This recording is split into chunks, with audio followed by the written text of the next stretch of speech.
Hello everyone. आज हम कक्षा 11 राजस्थान अध्ययन, इस पुस्तक का नाम है आज़ादी के बाद का स्वर्णिम भारत।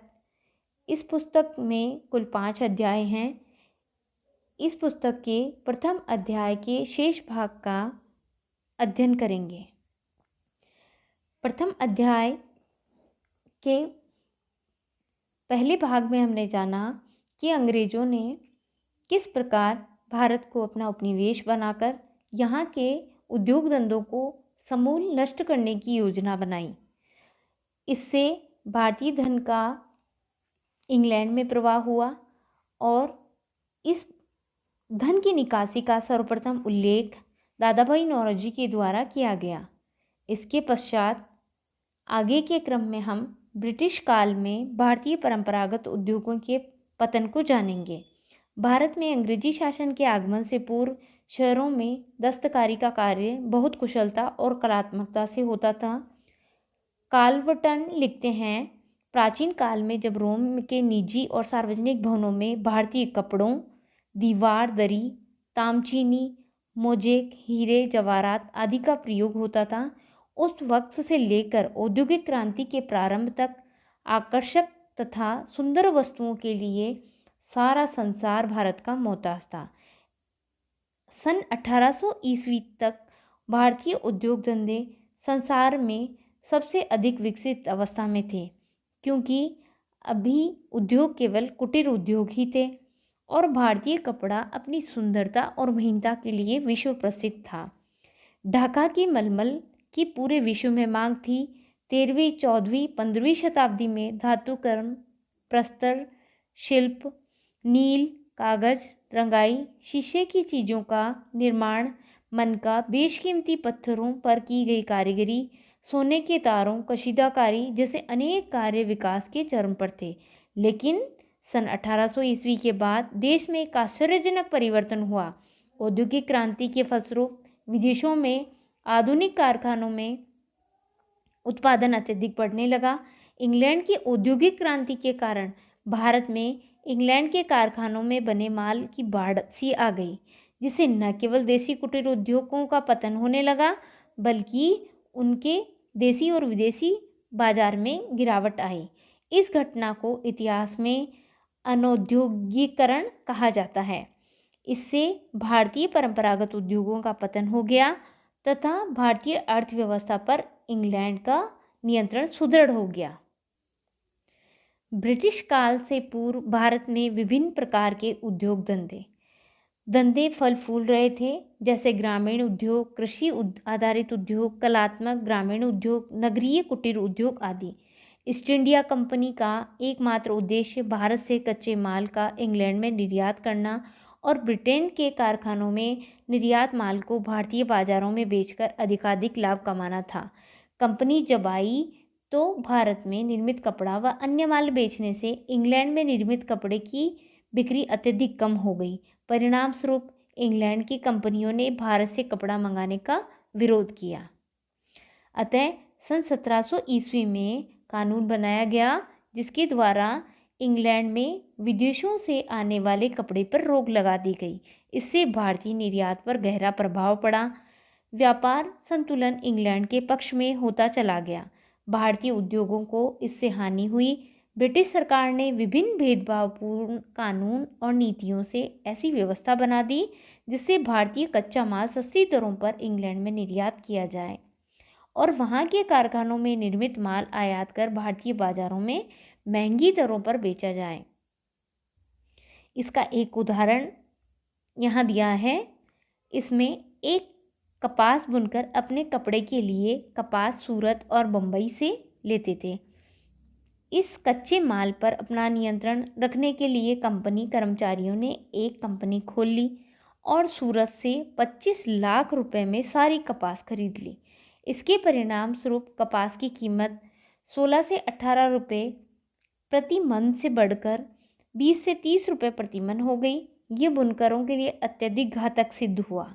इससे एक और तो वे अपने द्वारा तैयार माल को अपनी इच्छा से बेचने के लिए स्वतंत्र नहीं थे, वहीं दूसरी ओर कच्चे माल के ऊंचे दामों ने उनकी कमर तोड़ दी। इस प्रकार शोषणकारी प्रक्रिया ने भारतीय परंपरागत उद्योगों को समाप्त कर दिया और बेरोजगार भारतीय जनता को निर्धनता की ओर धकेल दिया।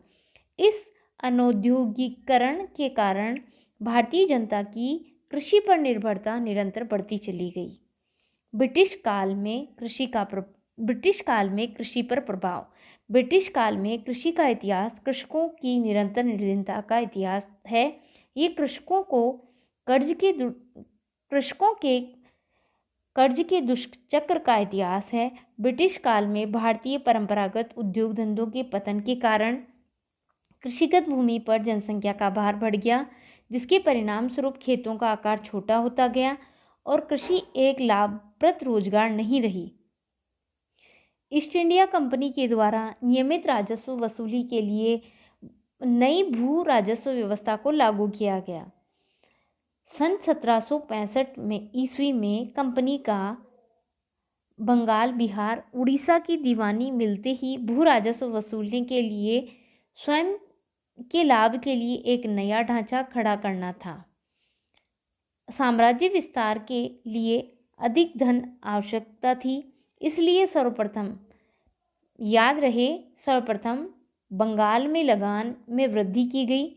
इसे भी नाकाफी मानते हुए भारतीय कृषि को पूंजीवादी व्यवस्था के अनुरूप ढालने का लिए भारतीय परंपरागत ढांचे से अलग कुछ नए उपाय खोजे गए। बंगाल के प्रथम गवर्नर जनरल वारेन हेस्टिंग के समय ही लगान वसूल करने से संबंधित कई प्रश्न उत्पन्न हुए। भारत में भूस्वामी किसे माना जाए? राजस्व चुकाने के लिए उत्तरदायी कौन होगा? उपज में सरकार का भाग कितना होगा? वारेन हेस्टिंग का मानना था कि भूमि राजा की है तथा लगान इकट्ठा करने वाले मात्र कंपनी के एजेंट हैं, अर्थात कोई अधिक बोली लगाने वाला भी लगान वसूली का अधिकारी हो सकता है। इस व्यवस्था ने अनुपस्थित जमींदारों को जन्म दिया। इससे पुराने जमींदार परिवार नष्ट हो गए तथा उनके और खेती करने वालों के परंपरागत भावनात्मक संबंध समाप्त हो गए। परिणाम स्वरूप भारतीय कृषि पर प्रतिकूल प्रभाव पड़ा। वारेन हेस्टिंग के बाद ब्रिटिश शासनकाल में अपने राजस्व बढ़ोतरी के लिए मुख्य रूप से 3 नई भू राजस्व व्यवस्थाओं का उल्लेख किया गया है। स्थायी बंदोबस्त और अथवा जिसे जमींदारी व्यवस्था भी कहते हैं। याद रहे, इस भू राजस्व व्यवस्था को लॉर्ड कॉर्नवालिस ने लागू किया था। ये भू राजस्व व्यवस्था बंगाल, बिहार, उड़ीसा, बनारस खंड और उत्तरी कर्नाटक पर लागू की गई थी। बंगाल, बिहार, उड़ीसा, बनारस खंड तथा उत्तरी कर्नाटक पर लागू की गई थी। स्थायी बंदोबस्त में जमींदार को भूमि का स्वामी स्वीकार किया गया था।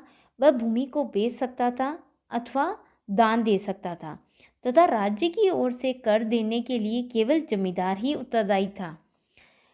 उसके कर न देने पर उसकी भूमि जब्त कर ली जाती थी। इस व्यवस्था में भू राजस्व की स्थायी रूप से निश्चित कर दिया गया था, जिसकी वसूली कंपनी जमींदार से करती थी। इस कारण इस व्यवस्था को स्थायी जमींदारी व्यवस्था भी कहा जाता है। यह व्यवस्था ब्रिटिश भारत के 19% भाग पर लागू की गई थी। इस व्यवस्था में जमींदार का हिस्सा भू राजस्व का 11% तथा कंपनी का हिस्सा 89% था। प्रारंभिक वर्षों में इतनी ऊंची भू राजस्व की मांग के कारण 1/3 से अधिक जमींदार बेदखल हो गए, किंतु कालांतर में अनेक तत्वों के कारण स्थितियां जमींदारों के पक्ष में हो गई। इस व्यवस्था का सबसे नकारात्मक पक्ष ये था कि सरकार की मांग स्थिर हो गई, जबकि जमींदार किसानों से अधिक भू राजस्व वसूलता था और यदि भू राजस्व का भुगतान किसान काश्तकार नहीं करता था तो उसे ज़मीन से बेदखल कर दिया जाता था।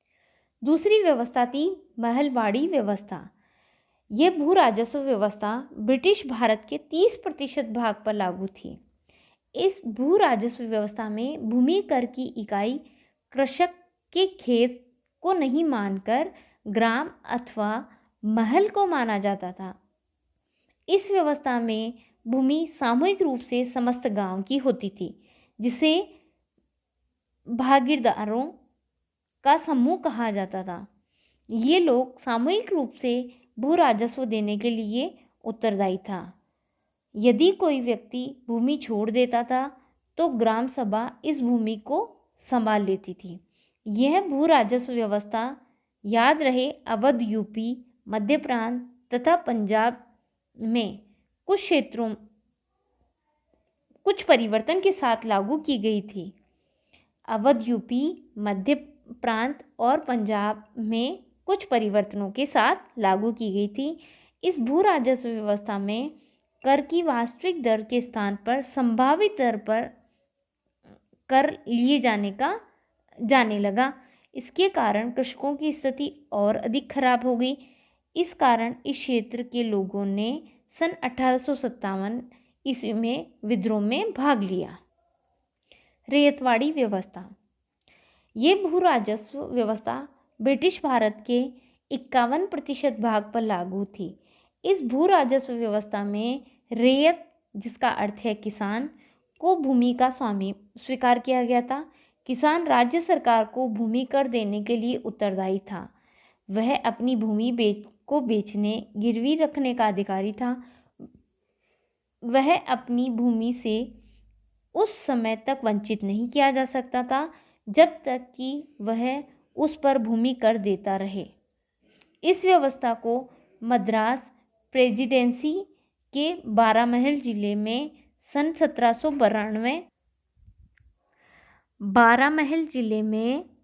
1792 ईस्वी में कैप्टन रीड ने टॉमस मुनरो की सहायता से लागू किया।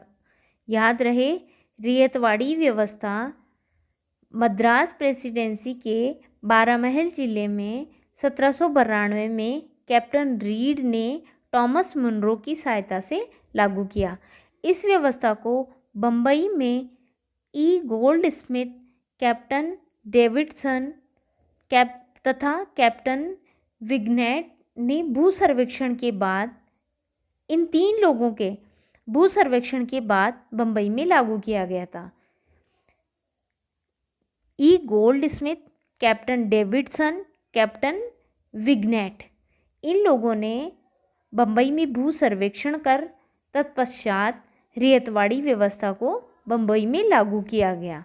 रैयतवाड़ी व्यवस्था में अत्यधिक भूमि कर एवं उसकी अनिश्चितता मुख्य समस्या थी। इसके कारण किसान दिनों दिन साहूकार के चुंगल में फंसते चले गए। इसी परिणाम स्वरूप सन 1875 में दक्कन में कृषक विद्रोह हुआ। इन भू राजस्व व्यवस्थाओं के कारण निम्नलिखित दुष्परिणाम सामने आए। प्रथम था कृषि का व्यवसायीकरण। 1900 ईस्वी के बाद भारतीय कृषि में एक और परिवर्तन हुआ, वह था कृषि का व्यावसायीकरण। इस समय तक कृषि एक जीवन यापन का माध्यम थी, न कि व्यापारिक उद्देश्य, लेकिन अब कृषि पर व्यापारिक प्रभाव आने लगा। कुछ विशेष फसलों का उत्पादन ग्रामीण और आमजन के उपयोग के लिए नहीं, अपितु राष्ट्रीय और अंतर्राष्ट्रीय मंडियों के लिए होने लगा। चाय, रबड़, कपास, पटसन, मूंगफली, गन्ना, तंबाकू जैसी व्यावसायिक फसलें अब अनाज के स्थान पर अधिक लाभदायक सिद्ध होने लगी। व्यावसायिक कृषि में भूमि कर अत्यधिक होने के कारण कृषक प्राय भूमि कर नहीं दे पाता था और उसे साहूकारों का सहारा लेना पड़ता था। इसके परिणाम स्वरूप उन्हें अत्यधिक ब्याज देना पड़ता था। अतः कृषि का व्यावसायीकरण भारतीय किसान के लिए एक ऋण का दुष्चक्र साबित हुआ। इस व्यवस्था में से अनेक बिचौलिए पनप गए, जिससे किसान और अधिक गरीब होता चला गया। दूसरा था निर्धनता में वृद्धि। भूमि लगान में लगातार वृद्धि से फसल की सही कीमत नहीं मिलने से किसानों की आर्थिक स्थिति ब्रिटिश काल में खराब होती चली गई। साथ ही ब्रिटिश काल में अकाल, बाढ़, भूकंप, अन्य प्राकृतिक आपदाओं के कारण किसानों की स्थिति और भी बदतर होती चली गई। तीसरा था ग्रामीण ऋण बोझ में वृद्धि। अधिकांश कृषक अत्यधिक लगान के कारण महाजनों और साहूकारों से ऋण लेते थे तथा इसी वजह से ऋण के जाल में फंसते चले जाते थे। ब्रिटिश काल में भारतीय कृषकों के लिए साहूकारों का ऋण एक बहुत बड़ी समस्या बन गई। मैक्लेगन ने इस कर्ज को लगभग 300 करोड़ रुपए अनुमानित किया था। चौथा था तीनों भू राजस्व व्यवस्थाओं में किसानों को वास्तविक रूप से भूमि का मालिक नहीं माना गया। रैयतवाड़ी व्यवस्था में यद्यपि उसे भूमि का मालिक माना गया था, लेकिन भू लगान अत्यधिक होने के कारण उसकी भूमि गैर कृषकों के पास स्थानांतरित होने लगी। इसके कारण से ब्रिटिश काल में भूमि का मालिकाना हक कृषक से गैर कृषकों को स्थानांतरित हो गया। भूमि के लगान को स्थिर मूल्यों पर लागू कर यह तय कर दिया गया कि चाहे पैदावार हो या न हो, भूमि लगान तय कर दिया गया है और उसे देना ही होगा। भारत में जहाँ अधिकतर कृषि मानसून पर आधारित है, इससे कृषि उत्पादन निश्चित नहीं होता है। अतः लगान की अनिवार्यता ने भारतीय कृषकों को निर्धनता व कर्ज के जाल में फंसा दिया। ब्रिटिश सरकार की शोषणकारी नीतियों के परिणाम स्वरूप अकाल का प्रकोप बढ़ गया। सन 1765 से सन 1855 तक भारत में कुल 12 अकाल पड़े। दुर्भाग्यवश खाद्यान्न का अभाव प्राकृतिक आपदा मात्र नहीं था, बल्कि ब्रिटिश शासकों के दोषपूर्ण वितरण और विपणन नीतियों का परिणाम था। रजनी पाम दत्त ने यहाँ तक प्रमाण दिए कि अकाल के दिनों में भी खाद्यान्न का निर्यात किया जा रहा था। बार बार के अकालों ने मानव मृत्यु दर में तो वृद्धि की ही, साथ ही पशु संपत्ति को भी चारे की कमी ने काफ़ी नुकसान पहुँचाया। इस प्रकार मानव संसाधनों तथा पशु संपत्ति पर अकाल का बहुत विपरीत प्रभाव पड़ा। ब्रिटिश काल में हस्तशिल्प कलाओं का पतन। 19वीं सदी के दौरान भारतीय हस्तकला शिल्प उद्योग का बहुत तेज़ी से पतन हुआ। इसका प्रमुख कारण भारत में मुक्त ब्रिटिश व्यापार का प्रारंभ था। इसके कारण ब्रिटेन में सस्ती औद्योगिक वस्तुओं का ब्रिटेन से भारत में आयात बढ़ गया। इसके साथ ही भारत में निर्मित वस्तुओं का ब्रिटेन में भारी आयात शुल्क लगाया गया। इससे भारतीय वस्तुएं इंग्लैंड में महंगी हो गई तथा कारखानों में निर्मित वस्तुओं में से प्रतिस्पर्धा में नहीं टिक पाई। भारत में हस्तशिल्पकारों का संरक्षण देसी राजाओं, जमींदारों, सामंतों के द्वारा किया जा रहा था, क्योंकि यही वर्ग इनके द्वारा निर्मित वस्तुओं का उपभोक्ता था। जैसे जैसे ब्रिटिश शासन का भारत में विस्तार हुआ, वैसे वैसे ये वर्ग समाप्त होता चला गया। अतः हस्तशिल्पकारों को संरक्षण तथा उनके द्वारा निर्मित वस्तुओं का बाजार समाप्त हो गया। इस स्थिति में शिल्पियों, कारीगरों, बुनकरों और अन्य हस्तशिल्प में संलग्न लोगों के सामने खेती करने के सिवाय कोई विकल्प नहीं रहा। भारत में कृषि तथा उद्योगों का जो संतुलन था वह नष्ट हो गया। सन 1892 ईस्वी से सन 1921 तक कृषि पर निर्भर होने वाली जनसंख्या 61% से बढ़कर 73% हो गई। इस प्रकार भारतीय हस्तशिल्पी वर्ग ने आधुनिक सरबराह वर्ग का रूप धारण कर लिया, जिससे भूमि, मजदूर वर्ग, औद्योगिक श्रमिक, किराएदार तथा कृषक वर्ग में एकाकीपन की भावना पैदा हो गई। वे सब एक जैसी समस्याओं से पीड़ित हो गए। ऐसी स्थिति ब्रिटिश काल से पूर्व कभी भी नहीं थी। 19वीं सदी के उत्तरार्ध में भारत में कुछ आधुनिक उद्योगों का विकास होने लगा था, परंतु रोजगार तथा उत्पादन की दृष्टि से स्थित विकसित देशों के मुकाबले नगण्य ही थी। भारतीय औद्योगिक विकास 19वीं सदी के दौरान मूलतः कपास, जूट उद्योग, चाय के बागानों तक सीमित था। बाद में सन 1930 के दौरान भी यह चीनी, सीमेंट और कागज़ उद्योग तक पहुंच गया। सन 1907 में जमशेदजी टाटा ने लोहा और इस्पात उद्योग का प्रारंभ किया। याद रहे, जमशेदजी टाटा के द्वारा लोहा और इस्पात उद्योग का प्रारंभ 1907 में किया गया था। इस प्रकार औपनिवेशिक काल में आम जनता के लिए कल्याणकारी कार्यों को नज़रअंदाज कर ब्रिटिश सरकार ने अपने फ़ायदे के लिए भारतीय अर्थव्यवस्था का भरपूर दोहन किया। उपनिवेशवाद ने अपने लाभ के लिए भारतीय अर्थव्यवस्था को विश्व अर्थव्यवस्था से जोड़ दिया। यह संबंध मूल रूप से असमानता के सिद्धांत पर आधारित था। 18वीं सदी के अंतिम दशकों में ब्रिटिश सरकार ने अनेक भेदभावपूर्ण नीतियां अपनाकर भारतीय अर्थव्यवस्था को पूर्ण रूप से ब्रिटिश अर्थव्यवस्था के अधीन कर दिया। इससे भारत की स्थिति यह बन गई कि वह कच्चे माल का निर्यातक तथा निर्मित माल का आयातक देश बन गया। 200 वर्षों के औपनिवेशिक शासन के पश्चात जब भारत आज़ाद हुआ, तब तात्कालिक राजनेताओं, प्रशासकों और नीति निर्माताओं ने के लिए इन चुनौतियों से निजात पाना अत्यंत चुनौतीपूर्ण रहा होगा।